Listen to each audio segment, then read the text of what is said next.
Hi friends, എല്ലാവർക്കും പുതിയൊരു daily current affairs വീഡിയോയിലേക്ക് സ്വാഗതം. മെയ് 1, 2, 3 പ്രധാന കറണ്ട് അഫേഴ്സ്.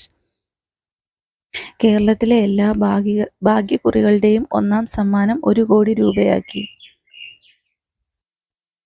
AI അധിഷ്ഠിത real time forest alert system ആരംഭിച്ച ആദ്യ സംസ്ഥാനം മധ്യപ്രദേശ്.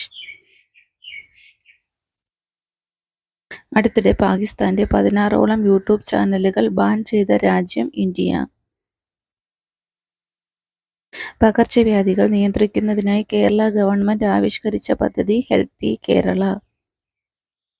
സുപ്രീം കോടതിയുടെ 52ാമത് ചീഫ് ജസ്റ്റിസായി നിയമിതനാകുന്നത് justice BR Gavai.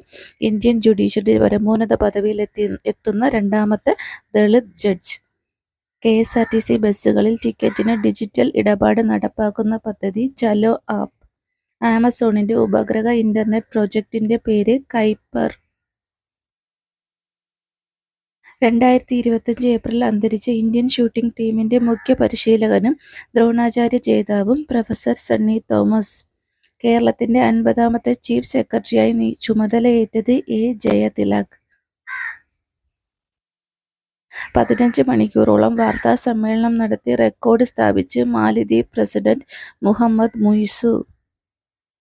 78ാമത് Cannes film ഫെസ്റ്റിവലിനുള്ള ജൂറി അംഗമായി തിരഞ്ഞെടുക്കപ്പെട്ട ഇന്ത്യൻ ചലച്ചിത്ര സംവിധായിക പായൽ കപാഡിയ. രാജ്യത്തുടനീളം പോസ്റ്റ് ഓഫീസുകൾ വഴി പുസ്തകങ്ങളും പഠന സാമഗ്രികളും വിതരണം ചെയ്യുന്നതിനുള്ള സംവിധാനം ഗ്യാൻ പോസ്റ്റ്. ഇതുപോലുള്ള ഡെയിലി കറണ്ട് അഫേഴ്സ് വീഡിയോകൾക്കായി ചാനൽ സബ്സ്ക്രൈബ് ചെയ്യുക. Please like, share and comment. Thank U.